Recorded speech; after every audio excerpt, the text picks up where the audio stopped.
আল্লাহ রসুলের একজন আজাদকৃত গোলাম ছিল, তার নাম হলো সাওবান রাদিয়াল্লাহু তাআলা আন। নবীজি তখন মদিনায়, নবীজির কাছে একজন ইহুদি আলেম আসছে। ইহুদি আলেম এসে নবীজিকে সালাম দিচ্ছে, আসসালামু আলাইকা ইয়া মুহাম্মদ, হে মুহাম্মদ তোমার উপরে শান্তি বর্ষিত হোক। এই বিষয়টা হযরত সাওবান পাশে দাঁড়াইয়া শুনছেন, এটা তার পছন্দ হয় নাই। এই 43 বছরে তুমি কোনোদিন আমাদের সাথে মিথ্যা কথা বলো নাই, আর আজকে মিথ্যা কথা বলবা, এটা হতেই পারে না। সুবহানাল্লাহ বলেন। এ কথা তো আল্লাহ বলেন নাই। এ সাক্ষ্য কারা দিয়েছে? কাফেররা। আমার আপনার নবীজির চরিত্রের সৌন্দর্যের সাক্ষ্য, উত্তম চরিত্রের সাক্ষ্য কাফেররা দিয়েছে আগে। আর আমার আপনার নবীর চরিত্রকে আল্লাহ তাআলা স্পেশাল ভাবে হেফাজত করেছেন। আমার আপনার নবীর মাধ্যমে আল্লাহ তাআলা এমন কোন কাজ সংগঠিত হতে দেন নাই যেই বিষয়টা নবুয়তির পরে আল্লাহ তাআলা হারাম করিয়েছেন। তার মানে শরীয়তে যেই জিনিসগুলো নিষিদ্ধ আছে ওই রকম কোন কাজ আমার আপনার নবী নবুয়তির আগেও কখনো করেন নাই। আল্লাহ রাসূল সাল্লাল্লাহু আলাইহি ওয়াসাল্লাম বলেন, একবার বালক বয়সে, তখন হয়তো 10-11 বছর নবীজির বয়স হবে, মক্কায় একটা বিবাহ অনুষ্ঠান হবে। আর ওই বিবাহ অনুষ্ঠানের মূল আকর্ষণ হলো রাতের বেলা খাওয়া দাওয়ার পর গানের আসর বসবে। গানের আসর, বিবাহ অনুষ্ঠানে গান বাদ্য, এটা মুসলমানদের সমাজেও আছে না নাই? আপনাদের এলাকায় তো নাই মনে হয়, আলহামদুলিল্লাহ। আছে, আছে। ওরে বাবা, যেই বিবাহের মধ্যে পাপাচার থাকে, গোনা থাকে, ওই বিবাহ টেকসই হয় না। কারণ যেই বিবাহের মধ্যে গোনা, ওইখানে আল্লাহ তাআলার রহমত থাকে না, বরকত থাকে না। যেখানে রহমত নাই, বরকত নাই, সেখানে শান্তিও নাই। ঠিক কিনা বলেন? এজন্যই তো পারিবারিক কলহ, স্বামী স্ত্রীর মধ্যে দ্বন্দ্ব, ছাড়াছাড়ি, ঝগড়াঝাটি, মারামারি, একজন আর একজনকে দেখতে পারে না। কেন? কারণ হলো বিবাহ অনুষ্ঠান যে সংগঠিত হয়েছে এর মধ্যে একবারে পাপাচারে ভরা ছিল। এইবার ওই বিবাহে নবীজিও গিয়েছেন। খাবার দাবার শেষ, একটু পরে গানের আয়োজন হবে। হঠাৎ করে ঘোষণা দেওয়া হলো, সবাই অমুক জায়গায় চলে আসো, ওই জায়গায় গান হবে, খোলা জায়গায়। সকলে দৌড় দেওয়া শুরু করছে, আগে গিয়ে বসতে হবে, নাইলে তো ভালো উপভোগ করা যাবে না। উপস্থিত সাথে যারা, তারা বলতেছে, ও মুহাম্মদ দ্রুত চলো, আগে না গেলে কিন্তু জায়গা পাওয়া যাবে না। সকলে ছুটে চলতেছে। ওয়াজ মাহফিলের ময়দানে হুজুররা শ্রোতাদেরকে সামনে আসেন, সামনে আসেন বলতে বলতে মুখ দিয়া ফেনা উঠা যায়, তাও একটু জায়গার থেকে নড়ে না। কিন্তু দেখা যায় গানের অনুষ্ঠান, লোকজন ভরে গেছে। 80 বছরের বুড়া মানুষের ঘাড়ের উপরে পাড়া দিয়া আইসা সামনে গিয়া বসে। ঠিক না? আরো কেউ যদি একটু গরম হয়, যে মুরব্বী এরকম করা যাবে না, তাহলে বলে, আরে কয়দিন পরে তো মইরাই যাবো, তোরা জীবন বইরা দেখিস, মরার আগে একটু আমি দেই খেলোই। এরকম নেককার মুরব্বী তো অন্যান্য জায়গায় থাকলেও এ রংপুরে থাকতে পারে না। আসেনি এরকম? গুনাহ করে আবার আফসোস করে, যায় রে যদি কয়দিন পরে মইরা যাই, কেমনে দেখবো, একটু আগে দেখতে দে আমারে। সবাই ডাকতেছে, মুহাম্মদ চলো তাড়াতাড়ি, আগে গিয়ে আগে বসি, নাইলে জায়গা পাবো না। নবীজি বলেন, তারা গানের অনুষ্ঠানের দিকে রওনা হয়ে গেল। হঠাৎ আমার দু চোখ জোড়ে ঘুম চলে আসলো, গোটা দেহে ক্লান্তি পেয়ে বসলো। আমি আর যাইতে পারলাম না, আমি এবার শুয়ে পড়লাম। গভীর ঘুমে আচ্ছন্ন হয়ে গেলাম। সারা রাত কেটে গেল। পরের দিন সকালবেলায় যখন সূর্য উদয় হয়েছে, সূর্যের আলো যখন আমার চোখে পড়েছে, আলোর তীব্রতায় আমার ঘুম ভেঙে যায়। এর আগ পর্যন্ত আমি কোনো কিছুই টের পাই না। এখন বলেন তো, এই বাদ্যযন্ত্র, গান বাদ্যযন্ত্র, এগুলো শরীয়তে হালাল না হারাম? হারাম। নবীজি আর একবার বলেন, কাবা ঘর সংস্কারের কাজ হবে, বড় ফজিলতের কাজ। কাফেররাও মনে করত, সবাই ওই কাজে অংশগ্রহণ করবে। উপস্থিত নেতৃত্ব স্থানীয় যারা, তারা চিন্তা করলো এত ফজিলতের কাজ করব, যেই পোশাক পরে গুনাহ করি, যেই পোশাক পরে পাপাচারে লিপ্ত হই, ওই পোশাক পরে বাইতুল্লাহ সংস্কারের কাজ করা যাবে না। তাহলে কি করা যায়? বলে সকলে পোশাক খুলে ফেলো, বিবস্ত্র হয়ে যাও, কারো গায়ে আর পোশাক নাই। হযরত আব্বাস নবীজির চাচা বলতেছে আমার আপনার নবীকে, ও মুহাম্মদ তুমি তোমার লুঙ্গিটা খুলো। নবীজি বলেন যখন আমি চিন্তা করলাম লুঙ্গি খোলা লাগবে নাকি, সাথে সাথে নবীজি অজ্ঞান হয়ে গেলেন, জমিনের উপরে শুয়ে পড়লেন। আল্লাহ তাআলা বিশেষ ব্যবস্থাপনায় আমার আপনার নবীকে হেফাজত করলেন। এখন কথা হলো, আমার আপনার নবী নবুয়তির আগে কিন্তু মদ হারাম ছিল না, নবুয়তির বহুদিন পরে মদ হারাম হয়েছে। আর মদ আরবের মানুষের সাথে এমন ভাবে মিশেছিল, যার কারণে আল্লাহ তাআলা একবারে মদ হারাম করেন নাই, 4টা ধাপে পরিপূর্ণভাবে মদকে আল্লাহ তাআলা হারাম করেছে। কিন্তু পৃথিবীর কোনো মানুষ এ কথা বলতে পারবে না যে আমার আপনার নবী মদ হারাম হওয়ার আগে তো বহুদূর, নবুয়তির আগে কোনোদিন মদ পান করেছেন এটাও বহুদূর, কোনোদিন নবুয়তির আগে আমার আপনার নবী মদের পাত্র ছুঁয়ে দেখেছেন এটাও কেউ দেখাতে পারবে না। শরীয়তে মদ হারাম, আমার আপনার নবী কোনোদিন মদের কাছেও যান নাই, মদ পান তো বহুদূর। যে কথা বোঝানোর জন্য বললাম, আল্লাহ তাআলা নবুয়তির পরে আমার আপনার নবীর মাধ্যমে শরীয়তে যেই বিষয়গুলোকে নিষিদ্ধ করেছেন, এমন বিষয়গুলো থেকে নবুয়তির আগেই আল্লাহ তাআলা আমার আপনার নবীকে হেফাজত করেছেন। এই জন্য আমার আপনার নবীর চরিত্র নবুয়তির আগেও যেমন ছিল, নবুয়তির পরেও তেমন। নবীজির এই খুলুকে আজিম, মহান চরিত্র, এটা নবুয়তির আগেও ছিল, নবুয়তির পরেও ছিল। এখন ডিস্টেন্সটা কোথায়, পার্থক্যটা কোথায়? আমি উদাহরণ দিয়ে বলে থাকি, পার্থক্যটা হলো এইরকম। মনে করেন একটা স্বর্ণের গহনা অথবা একটা স্বর্ণের বার, গোল্ড বার, বিস্কিট, স্বর্ণের বার চিনেন তো? বাংলাদেশে স্বর্ণের খনি নাই, কিন্তু বাংলাদেশে শাহজালাল বিমানবন্দরে যেই পরিমাণ স্বর্ণ চোরাচালান ধরা পড়ে, যেই সব দেশে খনি আছে তাগো দেশেও মনে হয় এত স্বর্ণ নাই।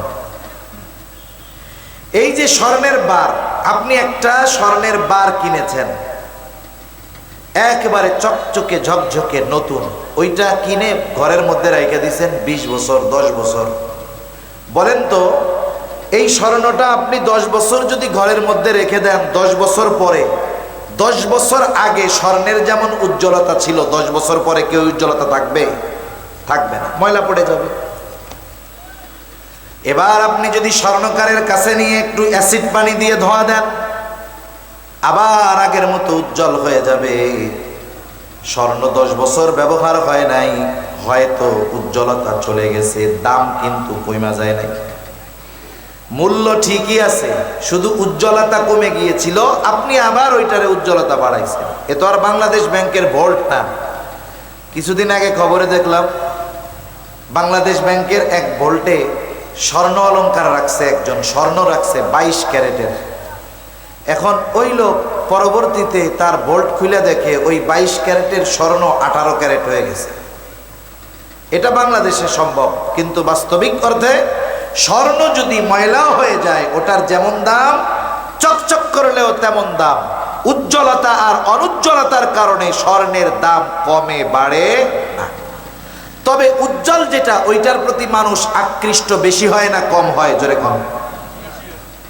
আমার আপনার নবীর চরিত্র নবুয়তির আগেও স্বর্ণ ছিল, তবে ওইটা হয়তো চকচক করে নাই, কিন্তু আল্লাহ তাআলা নবুয়ত দেওয়ার মাধ্যমে আমার আপনার নবীর চরিত্রকে চকচকা করে দিয়েছেন। ওই চকচকা স্বর্ণ দেখে যেমন মানুষ আকৃষ্ট হয়, অনুরূপভাবে আমার আপনার নবীর উত্তম আখলাক দেখে নবীর দুশমনও নবীর প্রতি আকৃষ্ট হয়ে যাইত। মোট কথা হলো, আমার আপনার নবীর উত্তম আখলাক নবুয়তির আগেও ছিল, চরিত্র সুন্দর নবুয়তির আগেও ছিল। আল্লাহ কেন হেফাজত করলেন নবুয়তির আগে? এই কথাই বলতেছিলাম। আমাদের সমাজে কিছু মানুষ আছে খুব খারাপ, একেবারে মন্দ, সব পাপ কাজ করে, এলাকায় একদিন তাবলিগ জামাতের লোক আসছে, আইসা লোকটারে খুব আকারে তাশকিল করেছে, বুঝাইছে, তার দিলটা একটু নরম হয়েছে। এইবার ওই লোক চিন্তা করতেছে, যা জীবনে পাপ তো কম করলাম না, কোন সময় মরে যাই তার ঠিক আছে। এই চিন্তা করে তাবলিগ জামাতের ভাইদের সাথে সেও 3 চিল্লায় চলে গেছে 120 দিনের জন্য, 4 মাসের জন্য। এই 120 দিন ভালো মানুষের সহচর্যে থাকার কারণে, ভালো মানুষের সাথে থাকার কারণে তার জীবনটাও পরিবর্তন হয়ে গেছে। আরে ভাই, এই যে ভালো মানুষের সঙ্গ, এটার কিন্তু দাম আছে। লোহা, লোহা অনেক শক্ত একটা ধাতু। চম্বুক, এটা কিন্তু লোহার চাইতে শক্ত না। লোহার চাইতে শক্ত না কি চম্বুক? না, ওই লোহার আকর্ষণ করার শক্তি নাই। সে আরেকজনের দিকে আকর্ষিত হয়, কিন্তু আরেকজনকে নিজের দিকে আকর্ষণ করতে পারে, আকর্ষিত করতে পারে না।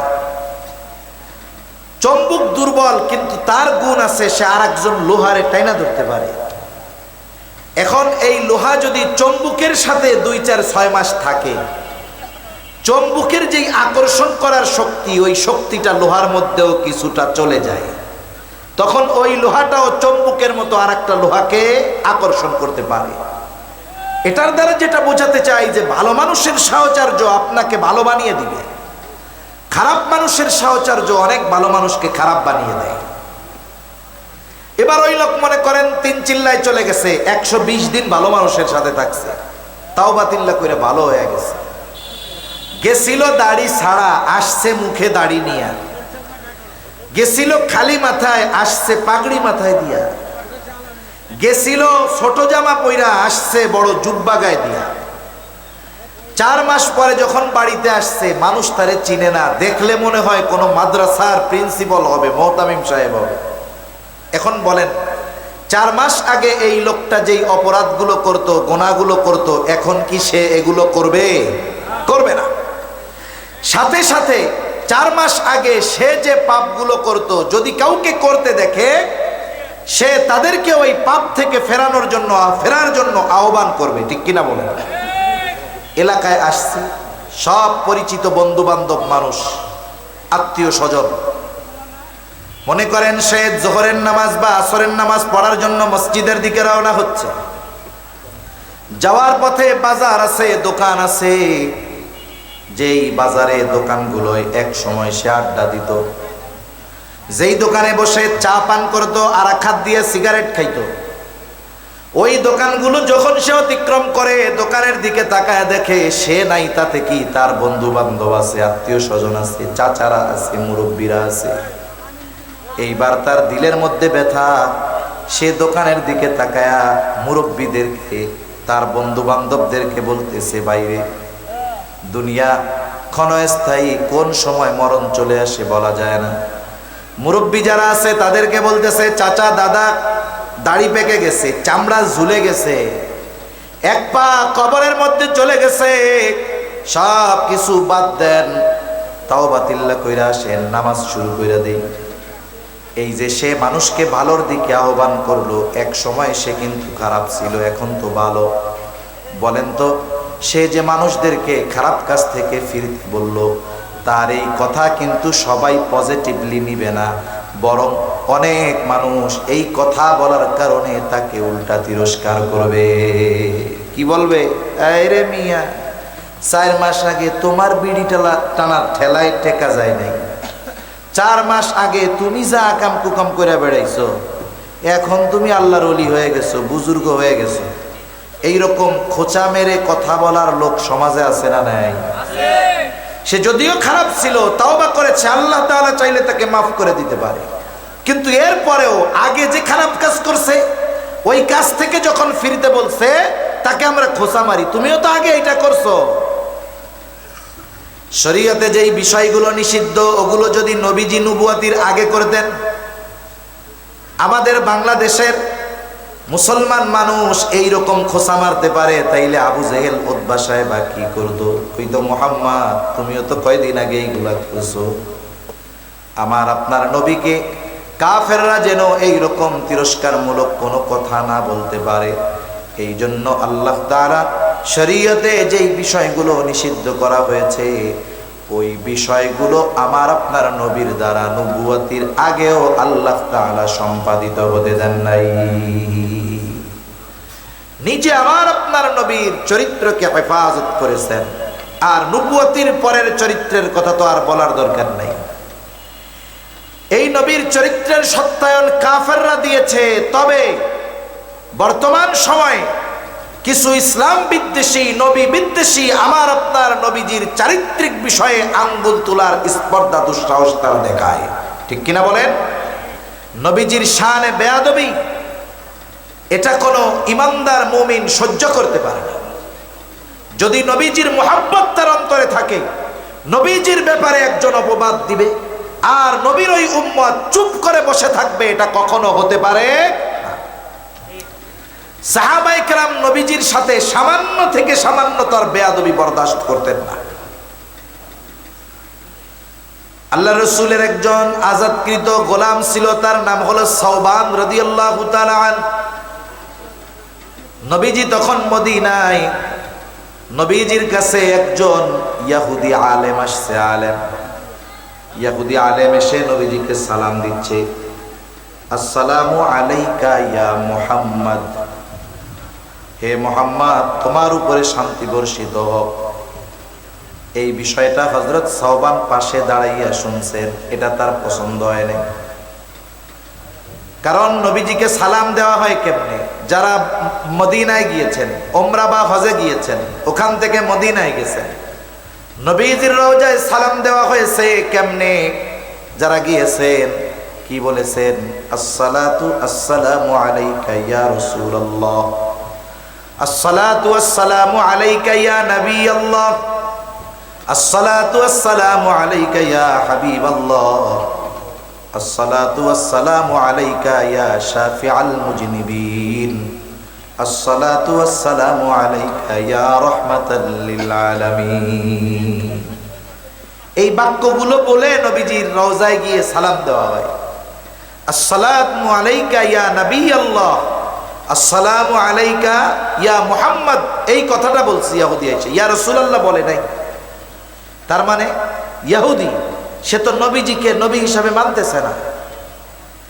এই বিষয়টা হযরত সাওবানের পছন্দ হয় নাই, রাগে ক্ষোভে একটা ধাক্কা মেরে দিছে। হযরত সাওবান ধাক্কা মেরে দিয়েছে, ইহুদি আলেম পড়ে যাওয়ার উপক্রম। বলতেছে ধাক্কা মারলা কেন? হযরত সাওবান বলতেছে তোমার কত বড় স্পর্ধা, তুমি নবীকে বলেছো ইয়া মুহাম্মদ, শোনো, নবীকে যখন উদ্দেশ্য করে সালাম দিবা তখন বলবা আসসালামু আলাইকা ইয়া রাসূলুল্লাহ। নবীর শানে এতটুকু বিচ্যুতি সাহাবায়ে কেরাম বরদাস্ত করে নাই। হুদাইবিয়ার সন্ধির সময় কাফেররা একজন প্রতিনিধি পাঠাইছে মুসলমানদের অবস্থা অবলোকন করার জন্য, দেখার জন্য। একজন আসছে নবীজির পাশে দাঁড়িয়ে, মাঝে মধ্যে নবীজির দাড়ির মধ্যে সে হাত দিচ্ছে।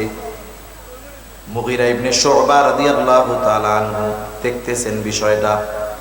আর যেই ব্যক্তি নবীজির দাড়ির মধ্যে হাত দেয় সে মুগীরা ইবনে শুবা রাদিয়াল্লাহু তাআলা আনহুর সম্পর্কে চাচা ছিল। এইরকম কয়েকবার করার পরে উনি নিশ্চিত হয়ে গেলেন যে আরেকবার যদি হাত দেয় তাইলে আমি তরবারি দিয়ে ওর হাতের উপরে বাড়ি মেরে দিব। এইবার যখন ওই লোকটা পুনরায় নবীর দাড়িতে হাত দিতে গেছে, মুগীরা ইবনে শুবা রাদিয়াল্লাহু তাআলা আনহু তরবারির উল্টা দিক দিয়ে জোরে তার হাতের উপরে বাড়ি মেরে দিয়েছে। কি ব্যাপার, বাড়ি মারলা কেন? বলে খবরদার, নবীর সাথে এমন আচরণ করবা না, এটা বেয়াদবি। সাহাবায়ে কেরাম এতটুকু বিষয় বরদাস্ত করে নাই। আরে হযরত খুবাইব রাদিয়াল্লাহু তাআলা আনহু কাফেরেরা খুঁটির সাথে বেঁধে রাখছে, একেবারে জোরে টাইট করে বেঁধে রাখছে। ওই অবস্থায় খুবাইবের বিভিন্ন অঙ্গ প্রত্যঙ্গ তারা ধারালো অস্ত্র দিয়ে কাটতেছে, কান কাটে, আঙ্গুল কাটে। জীবন্ত একটা মানুষ কত কষ্ট হয়। এই যে কয়েকদিন আগে ঢাকা ভার্সিটির মধ্যে একজনকে মেরে ফেললো, হাসতে হাসতে। আমাদের অন্তরের অবস্থা কি হয়েছে, কতটা হিংস্র আমরা হয়ে গেছি, আমাদের হৃদয় কতটা পাষাণ হয়ে গেছে, এই দৃশ্যগুলো দেখতে বোঝা যায়। এর আগে দেখলাম গুলি করে কেমনে মানুষ মারে, মানুষ মায়েরা ডাস্টবিনের ফেলায় দিতেছে, মানুষ মেরে পুড়িয়ে ফেলতেছে। এই যে পাষাণ হয়ে গেছে আমাদের হৃদয়, কেমন আবরারকে কেমনে দীর্ঘ সময় নিয়ে ইসলাম দিয়ে পিটায় পিটায় হত্যা করছে। আফসোস, আমাদের হৃদয়ের কঠোরতা বেড়ে গেছে। হযরত খুবাইব রাদিয়াল্লাহু তাআলা আনহুকে বাইন্ধা রাখছে এরকম বেঁধে, জীবন্ত তিনি আঙ্গুল কাটতেছে, কান কাটতেছে, বিভিন্ন অঙ্গ প্রত্যঙ্গ কাটতেছে, কত যন্ত্রণা। একজন আইসা বলে, শোনো, তোমার জায়গায় যদি তুমি মুহাম্মাদকে এনে দাও তাহলে তোমাকে মুক্ত করে দেওয়া হবে। ওই কঠিন মুসিবতের সময় তিনি কি করলেন? তিনি উচ্চ আওয়াজে বলতেছেন, এই শোনো, আমি বেঁচে থাকবো আর আমার জীবদ্দশায় নবীর পায়ে গায়ে একটা কাঁটা ফুটবে, এটা কখনোই হতে পারে না।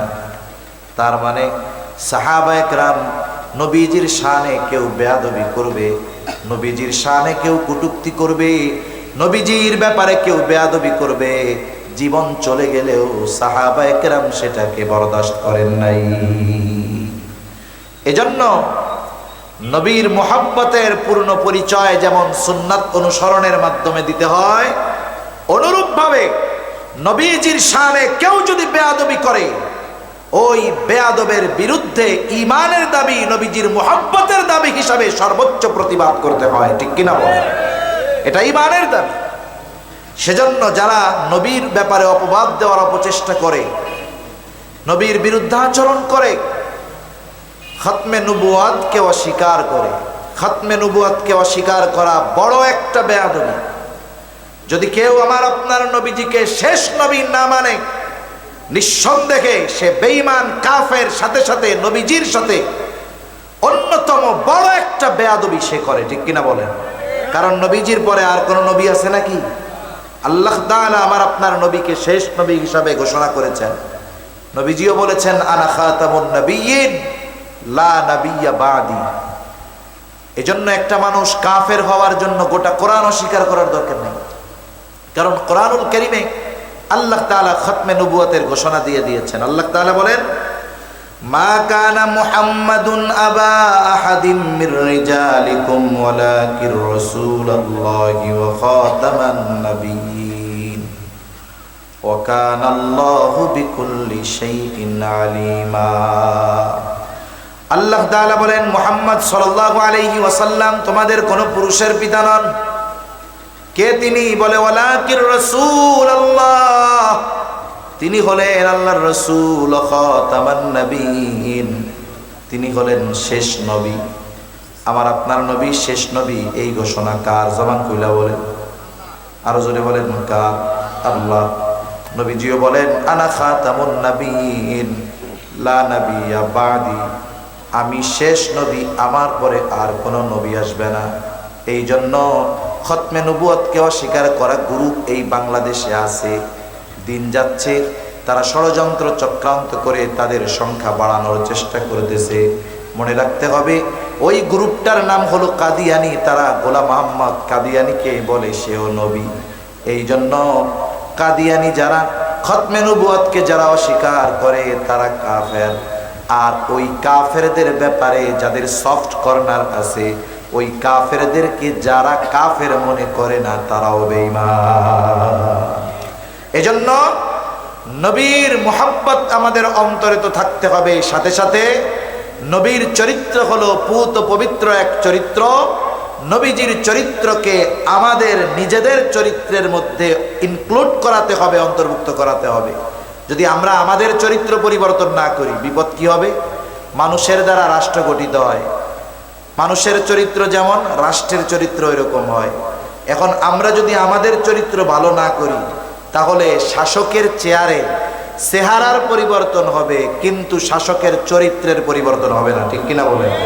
এজন্য আমরা যদি একটা ইনসাফগার, ন্যায়পরায়ণ শাসক চাই, উত্তম চরিত্রওয়ালা শাসক চাই, আমাদের প্রত্যেকটা মানুষকে উত্তম চরিত্রের অধিকারী হতে হবে। ঠিক কিনা বলেন?